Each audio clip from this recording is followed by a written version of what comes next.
I need to tell you something I've never said out loud before.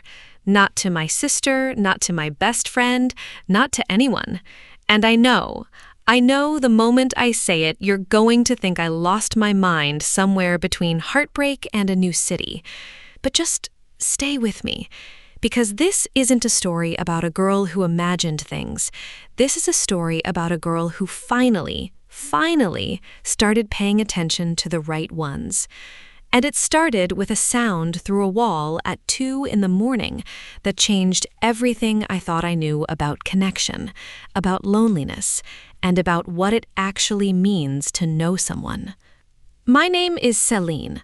I'm 28. I'm a graphic designer, which basically means I spend my days making things look beautiful for other people, while my own life sits in a pile of unassembled furniture and cold takeout.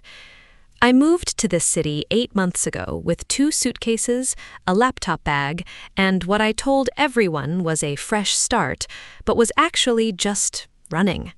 Running from a 2-year relationship that ended so quietly it scared me more than if it had been loud. Riza and I didn't fight at the end. We just stopped reaching for each other. And one morning I woke up, looked at the ceiling, and thought, I don't recognize this life.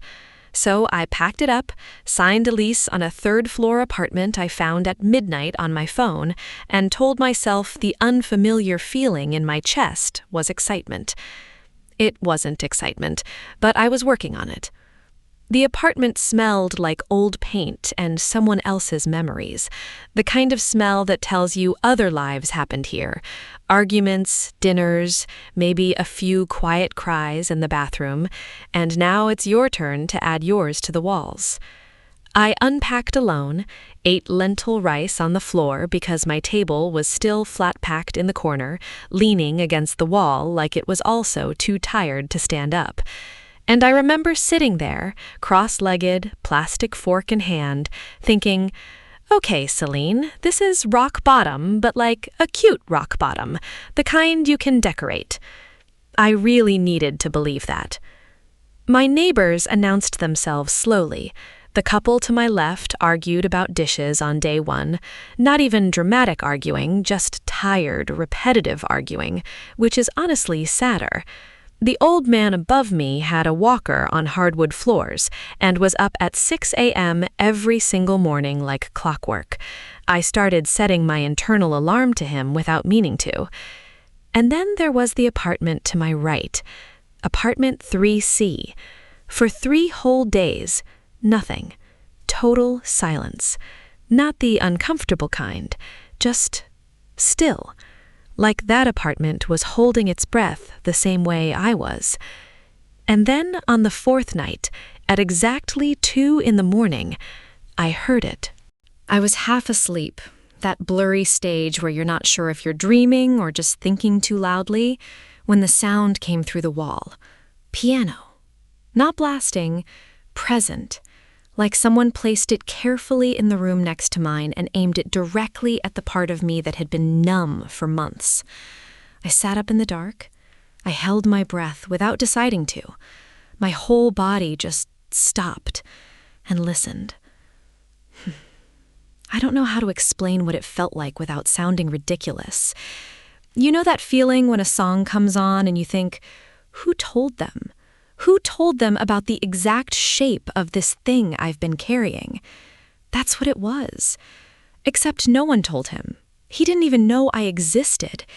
He was just playing, alone at 2 in the morning, and somehow,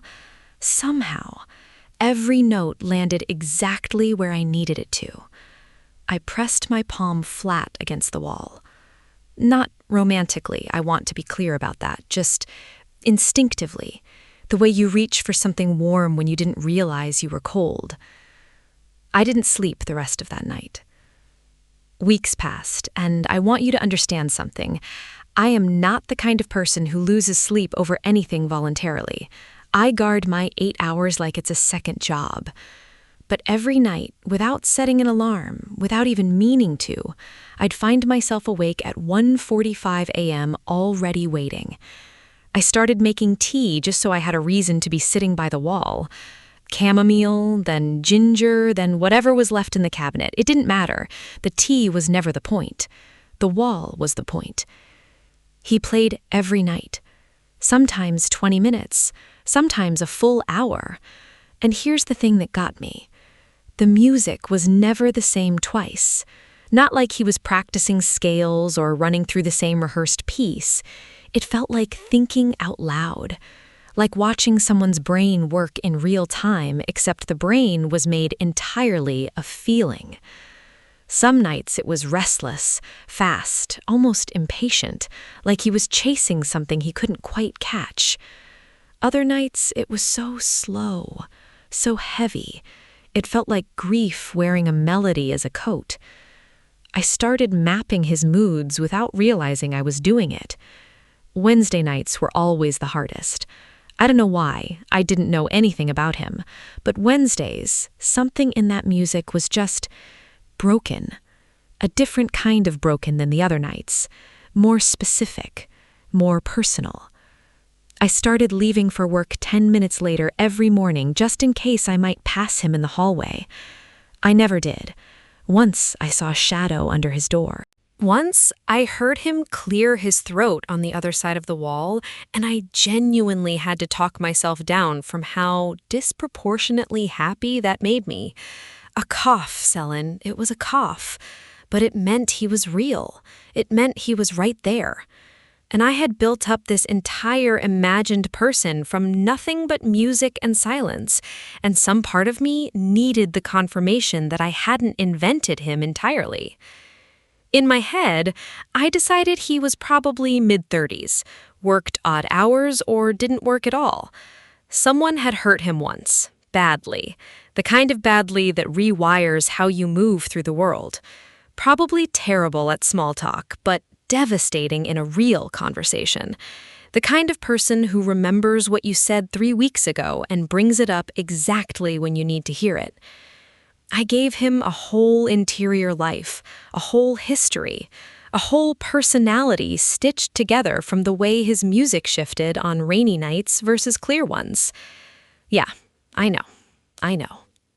But here's what I also know. I was happy.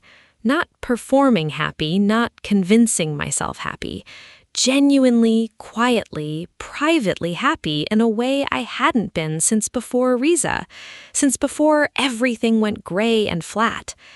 And I didn't want to pull at that thread too hard, because what if it unraveled? What if the moment I made it make sense, it stopped being magic and started being something I could lose? Someone once told me, loneliness isn't the absence of people. It's the absence of someone who understands your particular kind of quiet. I used to think that was the kind of thing people put on posters to feel deep. I stopped thinking that somewhere around week 3 of listening through that wall. And then, one morning, a Tuesday, ordinary, gray, I found a handwritten note slipped under my door. I almost missed it. Almost kicked it aside with my foot reaching for my shoes. But something made me look down. Small paper, folded once.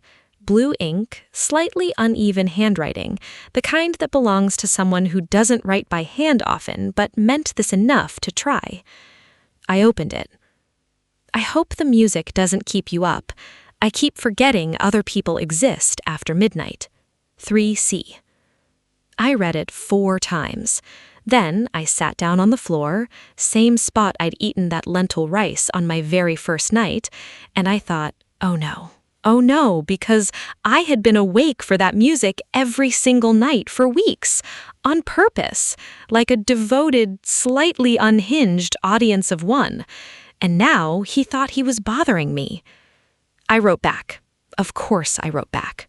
I stood at my kitchen counter for 20 minutes holding a pen over a piece of paper torn from the back of my sketchbook, and I went through approximately 47 drafts in my head before I finally wrote 4 words. Just 4. I've been awake anyway. Don't stop. And then I slipped it under his door before the rational part of my brain could intervene, walked back to my apartment, closed the door behind me, and stood in the middle of my living room pressing both hands to my face like I'd just done something irreversible. Because I had. I knew I had. That night, the piano started at exactly 2, but different, slower, more deliberate, like each note was being chosen carefully, placed with intention, the way you speak when you suddenly remember someone is actually listening. I sat by the wall with my cold chamomile and I thought, he knows. He knows I'm on the other side. And something about being known, even through plaster and paint, even without a face or a name attached to it, felt more intimate than anything I'd experienced in years. I cried a little. Not sadly, just the way you cry when something fills up a space that's been empty long enough that you forgot it was hollow. The notes became our language after that. Back and forth, slipped silently under the door, never knocking, never forcing it into something it wasn't ready to be. He asked if I had a preference. He'd been on Chopin all week and wasn't sure it was fair to subject a neighbor to that much melancholy without consent. I told him Chopin could stay. He sent back a small drawing of a piano with a thumbs up. I laughed out loud alone in my apartment at 11 at night, and it didn't even feel strange. One evening I mentioned, carefully, vaguely, that Wednesday nights felt heavier somehow, that the music carried something different those nights. 2 days later, a note came back. Wednesday is always hard. You don't have to explain it. 3C. And I thought, wait, I didn't explain it. I barely said anything. And he still understood exactly what I meant. That's when I finally checked the building directory, the name next to 3C. Can. I said it once out loud in my empty apartment like a complete fool, and then immediately decided I would never say it again. Not to him. Not yet. Because saying his name meant admitting this was real, and I wasn't ready to hand this thing over to reality. Reality had a poor track record with the things I loved. And then he disappeared. 5 days. No piano, no notes, no shadow under the door, no sound of movement, nothing. 2 a.m. came and went in silence so thick it felt physical. I told myself I wasn't worried. I made tea I didn't drink. I checked for his light under the door 4 times a night, and each time came back with nothing. On the 3rd day, I left a note. Hey, just making sure you're okay. 3B. And heard nothing back. By the 5th day, I had to be honest with myself about something uncomfortable. I didn't actually know anything real about him. I didn't know if he had family. I didn't know if he was sick. I didn't know if he'd simply packed up and left, the way people do when a city stops fitting them. And I had given months of myself, my sleep, my mornings, my quiet hoping to someone I had never once seen. That realization didn't make me feel foolish.